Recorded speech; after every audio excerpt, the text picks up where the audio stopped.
9:16 on the morning show with Jeff and Will. We are back on this fine sunny morning here on WRCR. We thank you for joining us. I, of course, am Will. Sitting across the desk from me right now is Ken, who's about to go and record news. Yes. So we can get ready for a fun little giveaway we're going to do. I will be back in the latter half of this hour. So in just a few minutes. Yes, we'll see you later, Ken. And right now, who we have joining us on the program right now, don't go away, because last but certainly never not least is our, all the way from the Rockland County Business Journal, Tina Traster. Good morning, Tina. How are you this morning? Good morning, Will, and good morning, Rockland County. Yes, it is a sunny day, and what an incredible weekend. Yes, but not too warm like last weekend. Jesus. Yes. Weekend was pretty hot.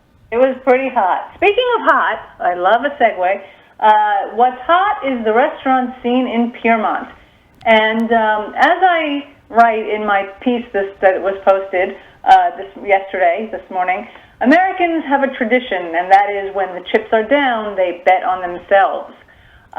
What we've got going on in Piermont is that 4 seasoned restaurateurs are opening up new restaurants in the village of Piermont over the next couple of weeks. So certainly, sometime in June or early summer. And what's notable about this certainly is the number all at once, 4 new restaurateurs in a small but extremely vibrant village. But this is not happening in a vacuum. This is not. There's a good reason for this, and it's got 2 parts. For one, there is, as I said, the American can-do spirit, the sense that.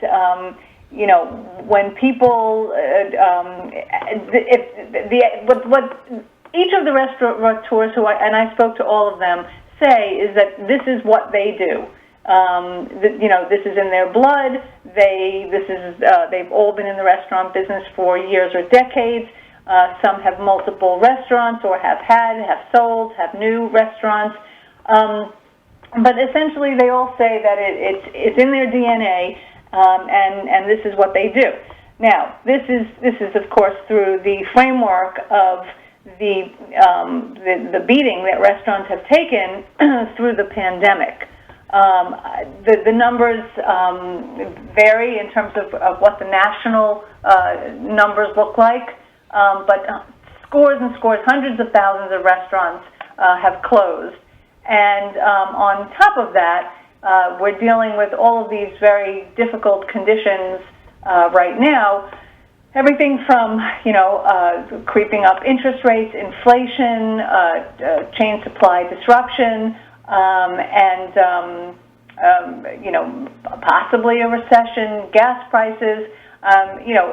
We're in the stock market, roller coastering. So we're in. I think we're still in somewhat uncertain times. Nevertheless, Piermont, Piermont has done something right, clearly, to court these generations of businesses and specifically restaurants.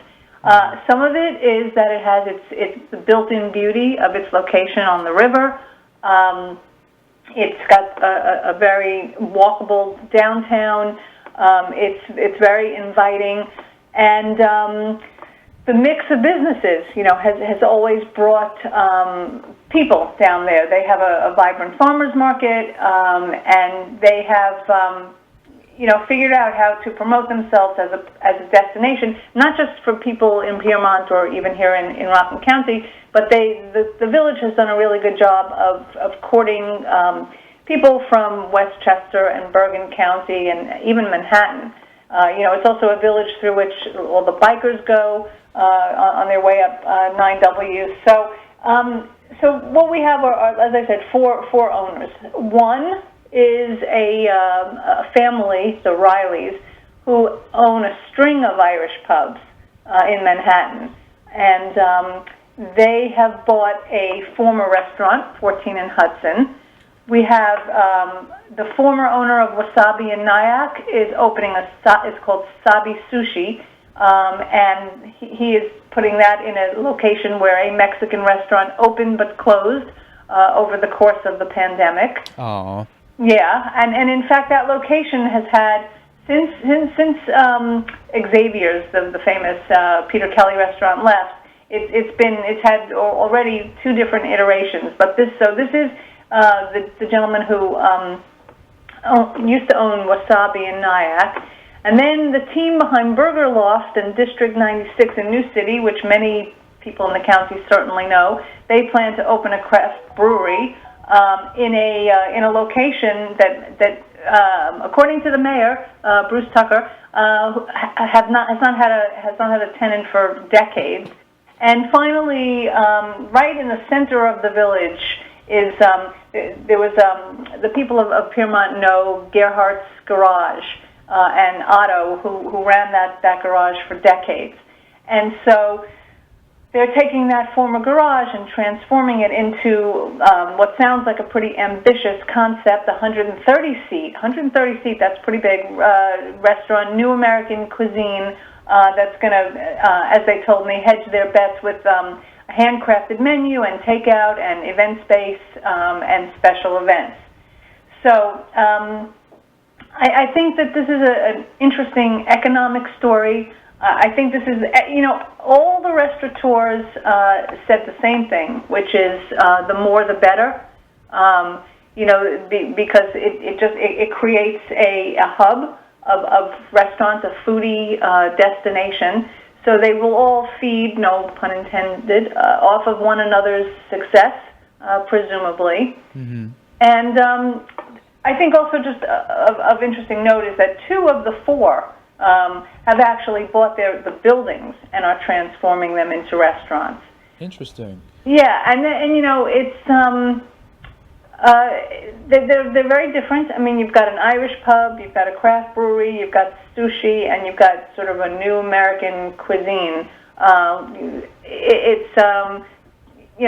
That joins some of the restaurants that are already down in the village. Now, we did see over the pandemic 4 restaurants closed, but I think the speed with which we're seeing this revival, this comeback, and the confidence that these restaurateurs have, I think it's an interesting study in how to make our villages and throughout the county vibrant. So, you mentioned there was a caller? Yes, indeed. We have a caller that's been ever so patiently waiting. Jimmy is on the line right now for you. Good morning, Jimmy. You're on with Tina Traster.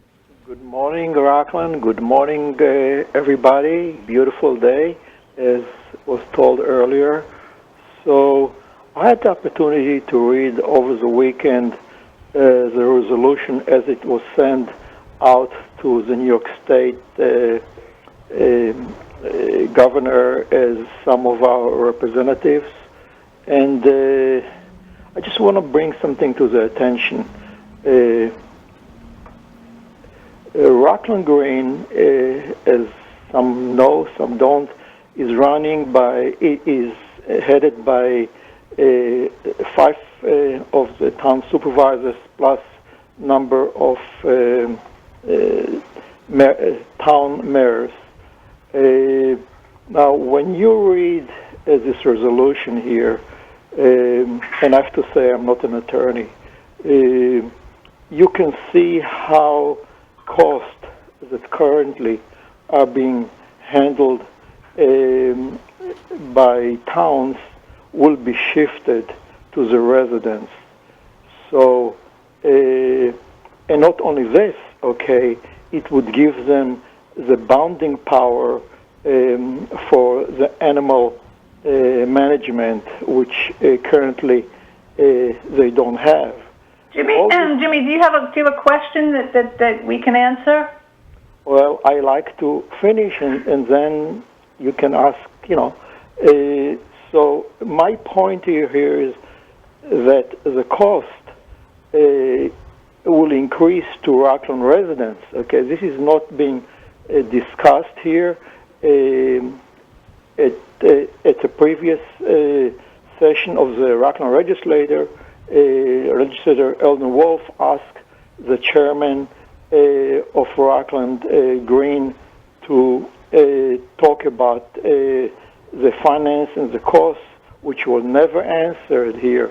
I believe intentionally and deliberately they are shifting the cost from the towns and the other municipalities to the residents.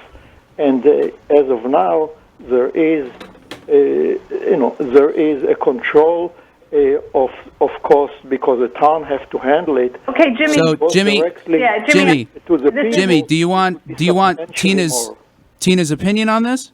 Yes, very much so. I'm talking about cost now, shifting cost directly to. Today I'm talking about the Piermont restaurant scene. So just to quickly respond to Jimmy. The Rockland Green did not specifically present any sort of a cost analysis or business projection or any sort of numbers on what it would mean if they were to take over High Tour. That was requested by the legislature. For some reason, the legislature went forward and gave them the green light to go up to the state, where a rules committee will look at their request to change to amend their charter. If that happens, once it comes back down to the county, yes, then I presume that much more analysis would be demanded before anything would move forward. So I hope that answers the question.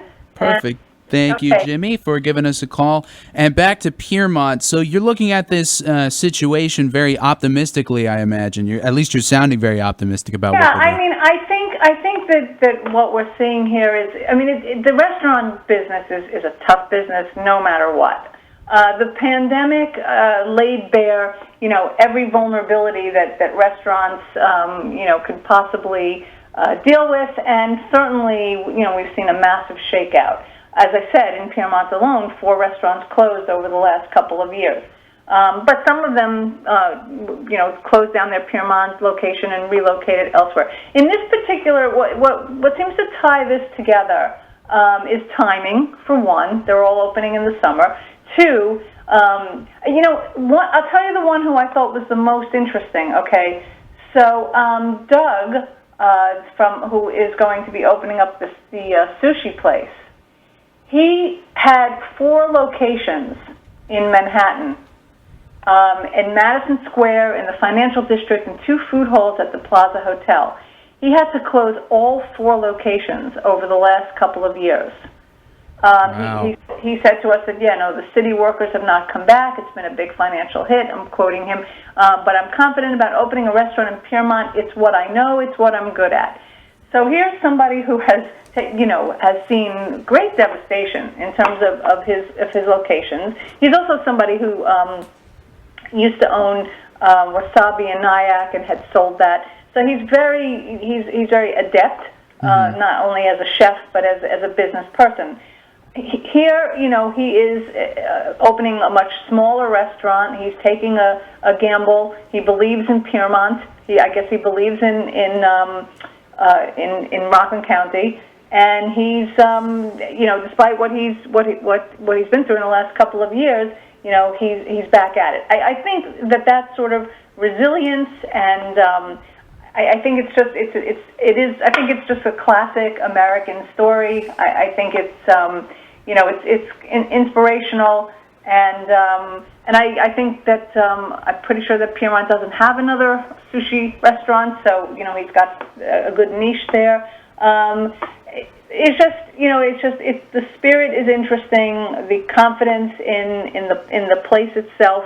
I mean, I don't know that you would see 4 restaurants opening simultaneously, perhaps anywhere else at the moment. But perhaps that's not true. I think this is what the lesson here is for other villages. Is how important it is to make it inviting, I guess, to have a vibrant restaurant scene, because restaurants drive a local economy, especially in a village. Perfect. And thank you for your input on that story and updating the people of Rockland County pertaining to bit things of Rockland business. If you want more information, you can, of course, go to RCBiz, that's B-I-Z, rcbizjournal.com, or check out their Facebook or Twitter. Started following the Twitter, I don't know if you saw recently, but you can check them out, Rockland County Business Journal, Facebook or Twitter, or again, rcbizjournal.com. And thank you so much, Tina, for joining us as you do every Monday at this time. We will be off next week for Memorial Day. I was informed we do not have a show on Memorial Day, so we will see you in 2 weeks, if not before then. We hope you have a great one. Awesome. You too. All right. Bye now.